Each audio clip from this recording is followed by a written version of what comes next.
आगे इंस्पेक्टर सिंह ने पूछा, लेकिन शर्मा जी वो उज्जैन तक पहुंचे ही नहीं थे, बल्कि रास्ते में ही उतर गए थे। क्या आप जानते हैं कि उन्होंने ऐसा क्यों किया? शर्मा जी बोले, रास्ते में? रास्ते में क्यों? कहाँ? इंस्पेक्टर सिंह ने कहा, क्यों उतरे ये तो मैं भी अभी यकीन से नहीं कह सकता, लेकिन मुझे विश्वास है कि वो शामगढ़ में ट्रेन से उतर गए थे। यही मैं आपसे जानना चाहता हूँ कि क्या आप इस बारे में कुछ जानते हैं? अचानक शर्मा जी की आवाज में रोष आ गया। ये आप कैसी बातें कर रहे हैं? अभी तो आपने कहा कि बिट्टू भैया की लाश ट्रेन से बरामद हुई है, और अब आप कह रहे हैं कि वो शामगढ़ में ट्रेन से उतर गए थे। दोनों बातें कैसे हो सकती हैं? यही तो गुत्थी है जिसे हमें सुलझाना है। क्या उनका कोई परिचित शामगढ़ या सुवासरा के आसपास रहता था, या कोई और जिससे मिलने जा सकते हैं? इंस्पेक्टर ने कहा, जी नहीं सर, मेरी जानकारी में तो ऐसा कोई नहीं है। ना ही जाने से पहले उन्होंने ऐसी कोई बात की थी? शर्मा जी ने कहा, मैं भी ये नहीं समझ पा रहा हूं कि जब वो उज्जैन के लिए निकले तो ट्रेन से बीच में ही क्यों उतर गए, और अगर उतर गए थे तो वापस अपनी सीट पर कैसे पहुंचे? मैं भी नहीं समझ पा रहा हूं, मेरा भी दिमाग काम नहीं कर रहा है, इंस्पेक्टर ने कहा। शर्मा जी फिर से रोने लगे और बोले, वो बिल्कुल मेरे बच्चे जैसे थे। मैं अपनी बेटी पूजा से ज्यादा बिट्टू भैया को चाहता था। पर हे भगवान, ये क्या हो गया? अगर आप ठीक समझें तो मुझे बिट्टू भैया की बॉडी दिला देंगे ताकि हम लोग उनका अंतिम संस्कार कर सकें। क्या आप अंतिम संस्कार के लिए उन्हें दिल्ली ले जाएंगे? इंस्पेक्टर सिंह ने पूछा। नहीं सर, दिल्ली किसके लिए ले जाएंगे? उनका कोई है ही नहीं हमारे सिवा। मैं और मेरी बेटी भी यही हैं। उनका अंतिम संस्कार यहीं करना होगा, और बाकी क्रियाक्रम उज्जैन में हो जाएंगे। जब हम यहीं हैं तो वापस दिल्ली क्यों जाना? शर्मा जी बोले। वैसे आपकी बेटी कहाँ है? क्या मैं उससे बात कर सकता हूँ? इंस्पेक्टर सिंह ने पूछा। शर्मा जी ने जवाब दिया, सर वो भी अभी बहुत दुखी है, उसे मैं होटल में अकेले छोड़कर आया हूँ। आप कहेंगे तो उसे बुला लूंगा। इंस्पेक्टर सिंह ने कहा, नहीं नहीं ठीक है, आप अस्पताल चले जाइए, मैं किसी को आपके साथ भेज देता हूँ। वो कार्रवाई करके आपको वैभव का शव दिलवा देंगे। यहाँ और कोई मदद की जरूरत हो तो मुझे बताइएगा। आप लोग अंतिम संस्कार आदि क्रियाक्रम से फारिग हो जाएं तो मुझे बता दीजिएगा। आपके बयान वगैरह लेने होंगे। ठीक है सर, लेकिन बिट्टू भैया के हत्यारों को आप छोड़िएगा मत। इतने भले इंसान के साथ ऐसा करने वालों को नरक में भी जगह नहीं मिलेगी। इतना कहते ही शर्मा जी फिर से रोने लगे। पुलिस अधिकारी होने के बावजूद इंस्पेक्टर सिंह कोमल हृदय के आदमी थे। उन्होंने इस बुजुर्ग आदमी को पानी पिलाया और सहारा देकर अपनी गाड़ी से अस्पताल छोड़ने चले गए। अस्पताल में भी शर्मा जी बदहवास थे। वहां की कागजी कार्रवाई चल रही थी। इंस्पेक्टर घर जाना चाहता था, मगर इस विचित्र मर्डर की गुत्थी और दिल्ली से आए बुजुर्ग अकेले आदमी की मदद करने की इच्छा ने उन्हें रोक रखा था। सारी कार्रवाई होने के बाद शव वाहन बुलाया गया, मगर उसी समय डॉक्टर दवे के साथ एक सिपाही आया और उसने कहा, सर ये सामान वैभव जोशी का है। इंस्पेक्टर ने कहा, शर्मा जी को दे दो। उनके इशारे को समझकर सिपाही ने सारा सामान, जो एक रुमाल में बंधा था, शर्मा जी के सामने रख दिया और जाने लगा। इंस्पेक्टर ने सिपाही को कड़क लहजे में कहा, नहीं नहीं सुरेश, तुम ऐसे नहीं जा सकते। कागज पर एक प्राप्ति लो, उसके बाद जाना। सिपाही सुरेश ने कहा, जी श्रीमान। उसने रुमाल खोला और रुमाल के भीतर से एक एक करके सामान की लिस्ट बनाने लगा और शर्मा जी को बताने लगा। एक सोने की चेन, इसमें एक लॉकेट है भोलेनाथ वाला, एक घड़ी बड़े काले डाल की जिसमें शायद प्लेटिनम की चेन है। जी हाँ, ये घड़ी हमारे बड़े सेठ जी ने बिट्टू भैया को उनके जन्मदिन पर गिफ्ट की थी। ये वही है, शर्मा जी ने घड़ी को देखते हुए कहा। सुरेश आगे सामान देखने लगा, और ये एक अंगूठी जिस पर वी लिखा हुआ है, ये दूसरी अंगूठी जो कि अनामिका में थी। शर्मा जी फिर बोले, हाँ ये अंगूठी उन्हें गुरुजी ने दी थी। इसमें जो रतन लगा है ये बहुत कीमती है। हाँ, और एक अंगूठी और थी जिसमें हीरा लगा था। सुरेश चौंका, कौन सी अंगूठी? नहीं नहीं, इसके अलावा कोई भी अंगूठी नहीं थी।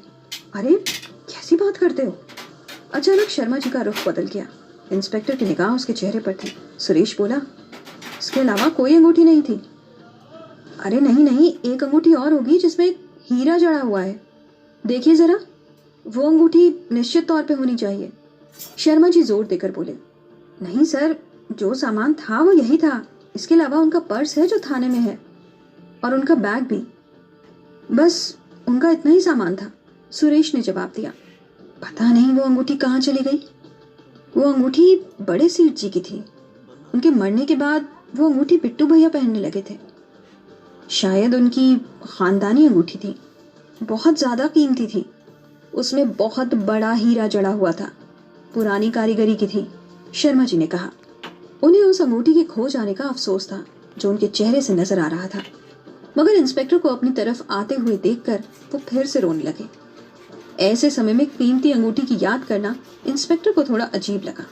उसके दिमाग में शर्मा को लेकर भी एक शक का कीड़ा कुलबुलाने लगा। तब तक बाहर शव वाहन आ चुका था। वैभव जोशी के अंतिम क्रियाक्रम में इंस्पेक्टर ने पूरी मदद की। शर्मा जी वहीं थे, लेकिन उनकी बेटी नहीं आई थी। ये बात थोड़ी अचरज वाली थी, क्योंकि वो दिल्ली से यहाँ तक इसलिए आई थी, फिर भी अंतिम दर्शनों के लिए नहीं आई। ये बात थोड़ी आश्चर्य में डालने वाली थी। खैर ठीक है। सभी कामों से फारिग होकर इंस्पेक्टर ने थाने का रुख किया। थाने में तोमर इंतजार कर रहा था। क्या तोमर, क्या डेवलपमेंट है? इंस्पेक्टर सिंह ने पूछा। तोमर बोला, सर जैसा आपने कहा था, मैं शामगढ़ से सीसीटीवी फुटेज ले आया हूँ। बड़ी मुश्किल से फुटेज मिले। पहले स्टेशन के बाहर का विजन क्लियर नहीं मिल रहा था, फिर बाद में एक दुकान के कैमरे से साफ फुटेज मिला, और यही नहीं, आपके लिए कुछ और भी है।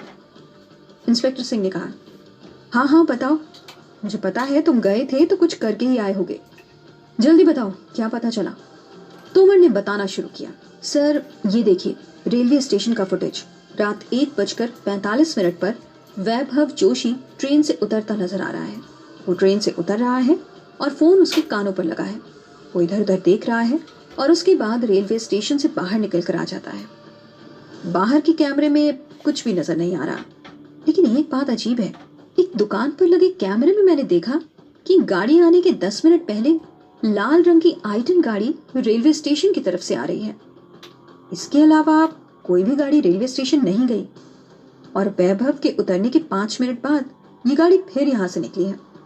मैंने इस गाड़ी को ट्रैक किया है। गाड़ी शामगढ़ से सुवासरा रोड की तरफ गई थी।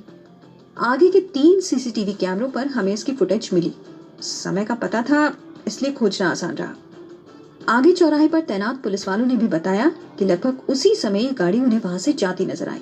मैंने उस पूरे रास्ते में जहां भी सीसीटीवी कैमरे लगे थे, सभी के फुटेज तलाश की। गाड़ी मुझे कहीं नहीं दिखी। फिर अचानक मुझे महिदपुर रोड के एक पेट्रोल पंप की फुटेज में ये गाड़ी नजर आई। ये भी संयोग की बात है कि ये एक ही सड़क इस दिशा में निकलती है, सो कम समय में ज्यादा काम बन गया। उस पंप के कर्मचारियों ने बताया कि इस गाड़ी ने वहां से डीजल लिया था, मगर रात का समय होने की वजह से अंदर कौन लोग थे ये देख नहीं पाए, क्योंकि उस गाड़ी के शीशे काले थे। ड्राइवर ने नकद पैसे दिए और वो भी गाड़ी से नहीं उतरा। गाड़ी का नंबर जरूर वहां के सीसीटीवी कैमरे में कैद हुआ, लेकिन वो गलत है। मैं पता कर चुका हूँ, वो किसी 2 व्हीलर का नंबर है जो उस गाड़ी के नंबर प्लेट पर लिखा हुआ है। इसके आगे ये गाड़ी महिदपुर रेलवे स्टेशन की तरफ गई, ऐसा उन कर्मचारियों ने बताया। महिदपुर, ये तो नागदा से पहले आने वाला स्टेशन है ना?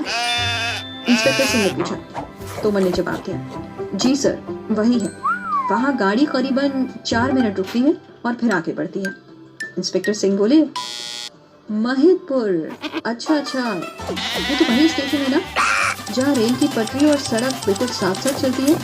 जी हाँ, ये वही है, तोमर ने जवाब दिया। इंस्पेक्टर सिंह कुछ सोचते हुए बोले, मतलब ये हो सकता है कि इस आदमी को शामगढ़ में उतार कर महिदपुर से वापस ट्रेन में चढ़ाया गया हो। लेकिन मेरी समझ में ये नहीं आ रहा कि वो ट्रेन से उतरा ही क्यों, और अगर उतर गया था तो वापस क्यों आया? और वो गाड़ी आई-10, उसके बारे में कुछ और पता चला? तोमर ने जवाब दिया, नहीं सर, नंबर के बिना गाड़ी का पता करना थोड़ा मुश्किल है। फिर भी मैंने कुछ लोगों को लगाया है जो इस इलाके में मौजूद हर लाल रंग की आई-10 के बारे में पता करेंगे। अब जैसे ही मुझे कुछ पता लगेगा मैं आपको बताऊंगा। अपने सारे मुखबिर भी काम पर लगा दिए गए हैं। तोमर, ये गुत्थी तो सुलझने की बजाय और उलझती जा रही है। इस आदमी का तो कोई दुश्मन भी नहीं था। सीधा सात्विक प्रवृत्ति का था, और तो और संन्यास लेने की इच्छा रखता था। ऐसे आदमी को कोई क्यों मारना चाहेगा? तोमर बोला, सर आप इसकी अरबों की संपत्ति को भूल रहे हैं। जहां भी इतनी दौलत हो वहां कोई ना कोई दुश्मन तो पैदा हो ही जाता है। इंस्पेक्टर सिंह बोले, मगर इसका तो कोई रिश्तेदार भी नहीं है जिसे इसके मरने के बाद इसकी दौलत मिलने वाली हो। तुम तो जानते ही हो कि इसका अंतिम संस्कार तक इसके मैनेजर ने किया है। इसका मैनेजर? वो यहाँ आ गया क्या? तोमर ने पूछा।